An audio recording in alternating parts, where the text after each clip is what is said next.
In the sprawling suburbs of Seattle, Washington, where the evergreen forests met the relentless gray of the Puget Sound, lived Elena Vasquez, a 32-year-old architect whose life was a meticulously drawn blueprint of resilience and quiet ambition. Born to Mexican immigrant parents who had chased the American dream from the dusty border towns of Tijuana to the rainy embrace of the Pacific Northwest, Elena had grown up in the shadow of her older brother Marco. Their father, Javier, a stoic construction foreman who built high-rises that pierced the Seattle skyline, had poured his hopes into Marco, the golden son, the one who would carry the family name with pride.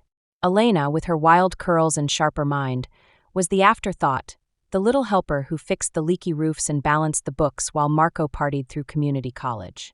Javier's death 5 years ago from a sudden heart attack had shattered the family like a poorly engineered beam. He left behind a modest empire, a small contracting firm, a rental property in Capitol Hill, and a will that Elena had discovered, purely by accident, tucked in the lining of his old toolbox. It named her as co-heir to half the assets, a secret Javier had kept to protect her from Marco's growing resentment. Marco, now 38 and married to his high school sweetheart turned social media influencer, had always seen Elena as the interloper, the sister who stole their father's attention with her endless questions about blueprints and beams. He ran the firm now, but poorly, debts piling up like unpaid invoices, his charm masking a deepening well of entitlement. Elena had moved to a cozy one-bedroom in Ballard, far enough from the family home in Kent to breathe, but close enough to feel the pull. She worked for a boutique firm designing eco-friendly homes, her days filled with CAD software and coffee runs, her nights with sketchbooks and the occasional glass of Malbec. Single by choice, she had a circle of friends from architecture school, diverse, loud, and loyal, but family was a wound that never quite healed. Marco's wedding to his second wife, Lila, was the latest chapter in their fractured saga. Lila, a bubbly yoga instructor with 50,000 Instagram followers, had insisted on a destination wedding at a vineyard in Woodinville, just outside Seattle. Elena had been roped into helping with the logistics, sourcing local florists, vetting the caterer, because, as Marco put it, "You're good with that detail stuff, Lena. Saves us money." Little did Marco know, Elena's detail stuff included poring over their father's will with a lawyer named Mr. Hargrove, a silver-haired shark from downtown who specialized in estate disputes. As the wedding loomed, Elena felt the weight of unspoken truths pressing down like the winter rains. She wasn't coming to reclaim her place at the table. She was coming to redraw the lines entirely. The first hint of storm clouds came on a drizzly Tuesday in mid-September, 3 weeks before the wedding. Elena was in her office, hunched over a model of a net-zero passive house for a client in Bellevue, when her phone buzzed on the desk. The screen lit up with Marco's name, his profile pic a smug selfie from a Mariners game, beer in hand, grin wide as the outfield. She wiped sawdust from her fingers, left over from a prototype she'd been tinkering with, and swiped to answer. "Hey, Marco. What's up? Need me to call the DJ again?" His voice crackled through, laced with that familiar edge, like he was doing her a favor by dialing. "Nah, forget the DJ. Lila wants a live band now. Whatever. Listen, Lena, about the wedding." She leaned back in her ergonomic chair, the one she'd designed herself, staring at the rain-streaked window. The Space Needle poked through the mist in the distance, a reminder of her father's handiwork. "Yeah, shoot."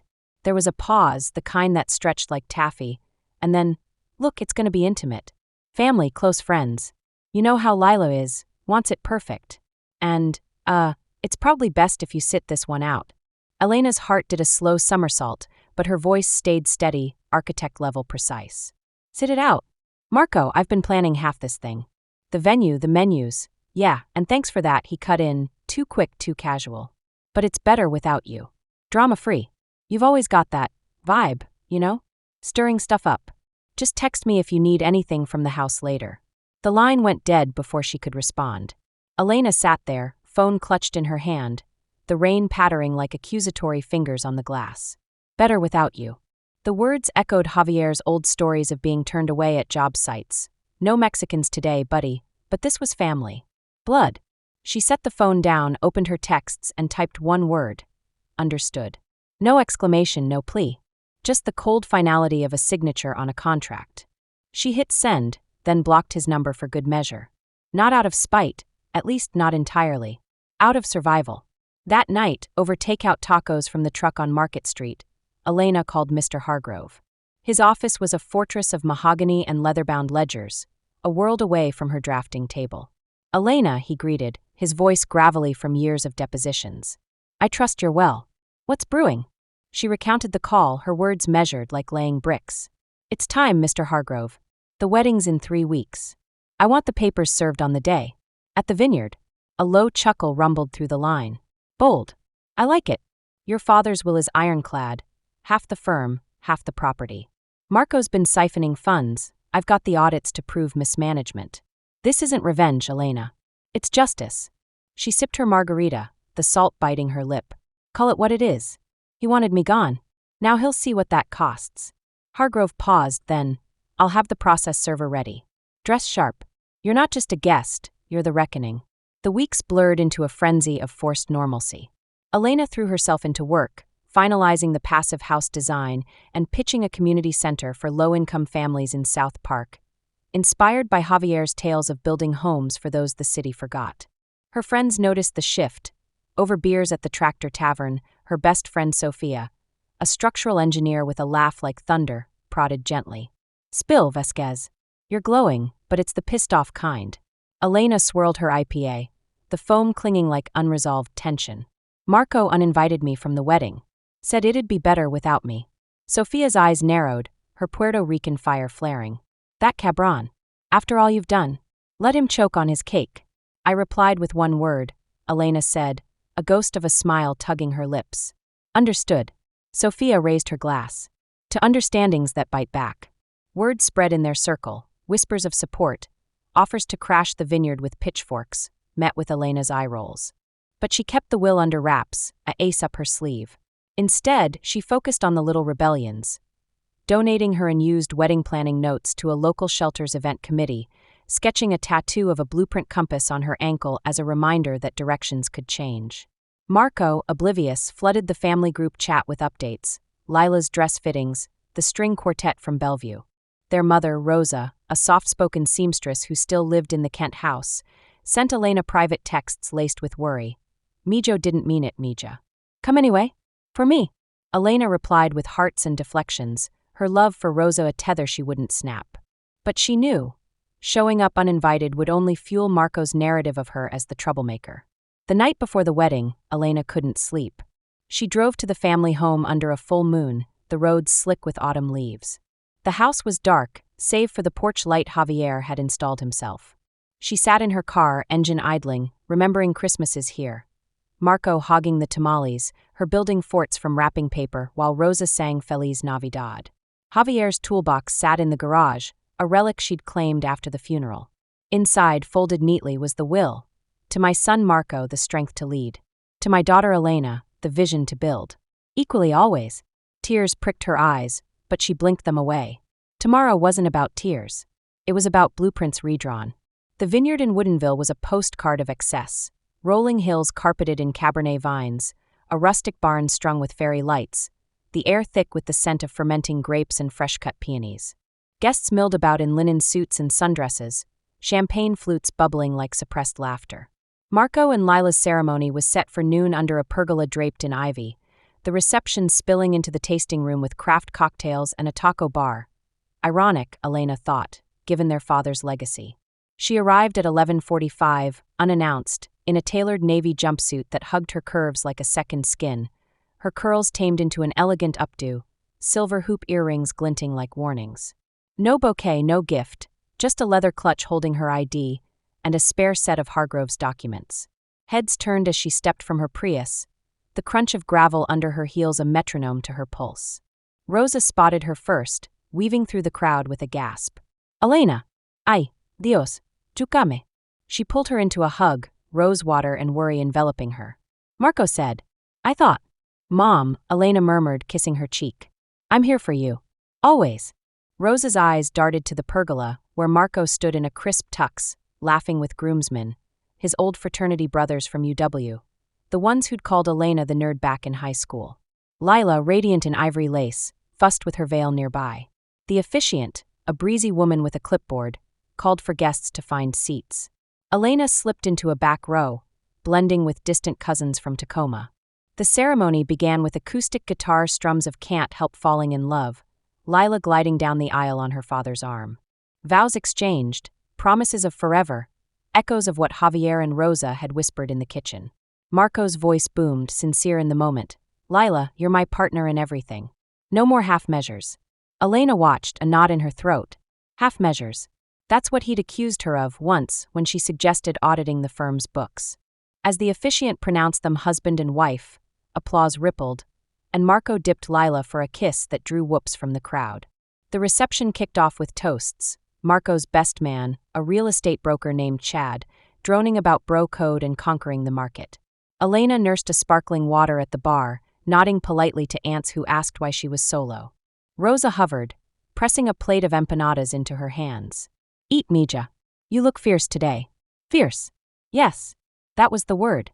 Then at 2:15 as the cake, a towering vanilla dream with lavender fondant, was wheeled out for the ceremonial cut, the barn doors swung open. A man in a charcoal suit strode in, briefcase in hand, his face all business, Mr. Hargrove's process server, a former Marine named Torres with a handshake like rebar. Guests parted like the Red Sea, murmurs rising. Marco, mid-laugh with Lila's influencer friends, froze. Who the hell? Torres zeroed in on him, extending an envelope sealed with red wax. Marco Vasquez? Service of process. Estate of Javier Vasquez. The envelope hit Marco's palm with a slap that echoed louder than the guitar. Lila's eyes widened, her knife hovering over the cake. Babe? What's? Marco tore it open, his face draining of color as he scanned the pages. The will. The audits. The demand for partition. 50% of Vasquez contracting to Elena Vasquez. Immediate transfer of the Capitol Hill property. Repayment of diverted funds, totaling $187,000. The barn fell silent, save for the pop of a distant cork. Marco's head snapped up, eyes locking on Elena, who stood now, chin high, glass in hand. You did this? Today. She stepped forward, the crowd a blur. Understood, remember? Your words, Marco. Not mine. Rosa gasped, hand to her mouth, but there was a flicker in her eyes. Pride? Vindication? Lila clutched Marco's arm. What is this? Inheritance? From your dad? Marco crumpled the papers, his voice a snarl. This is bullshit. Dad left everything to me. He said so. You're lying, Elena. Always the jealous little. Jealous? Elena's laugh was sharp, cutting through the tension like a laser level. She pulled her copy from her clutch, holding it aloft. Read Clause 7, Marco. To Elena, my builder of dreams, half of all I leave behind. He hid it because he knew you'd fight. And you have, every day since the funeral. Draining the firm, selling off equipment for your investments. But I'm done being the silent partner. Torres cleared his throat. Mr. Hargrove advises immediate compliance, or we proceed to probate court. Monday morning. The groomsmen shifted uncomfortably. Lila's friends whipped out phones, live tweeting the drama with hashtag #WeddingCrashersVibes. An aunt whispered, Javier always said she was the smart one. Marco lunged forward, but Chad held him back. Dude, not here. Lawyers, man. Elena turned to Rosa, who had tears streaming now. Mom, this isn't about him. It's about Dad's dream, for both of us.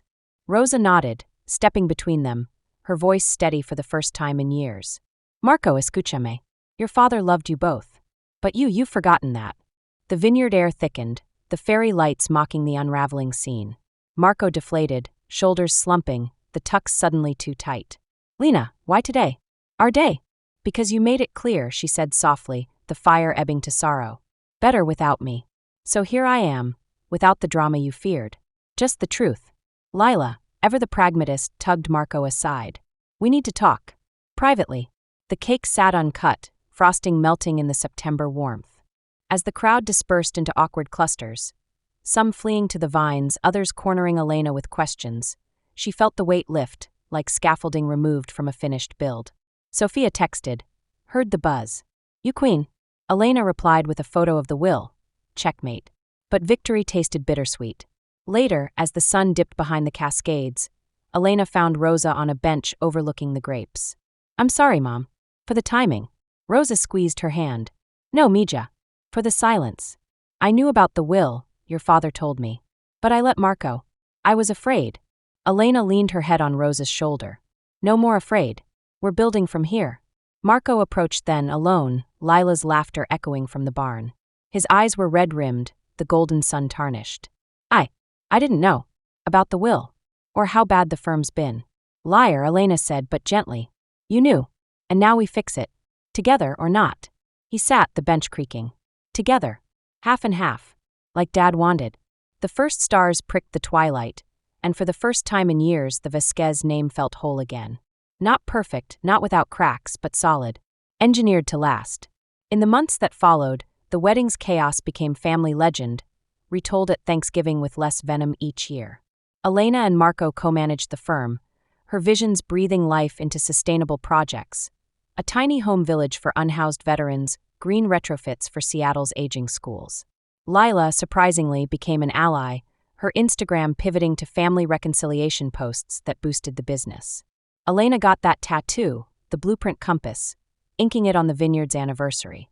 Sophia officiated her commitment ceremony with a partner 2 years later, a landscape architect who saw the beauty in her lines. And Javier's toolbox? It sat on her drafting table, a talisman of the day she'd redrawn the family floor plan. Because sometimes the best structures aren't built in silence. They're forged in the storm, one understood at a time.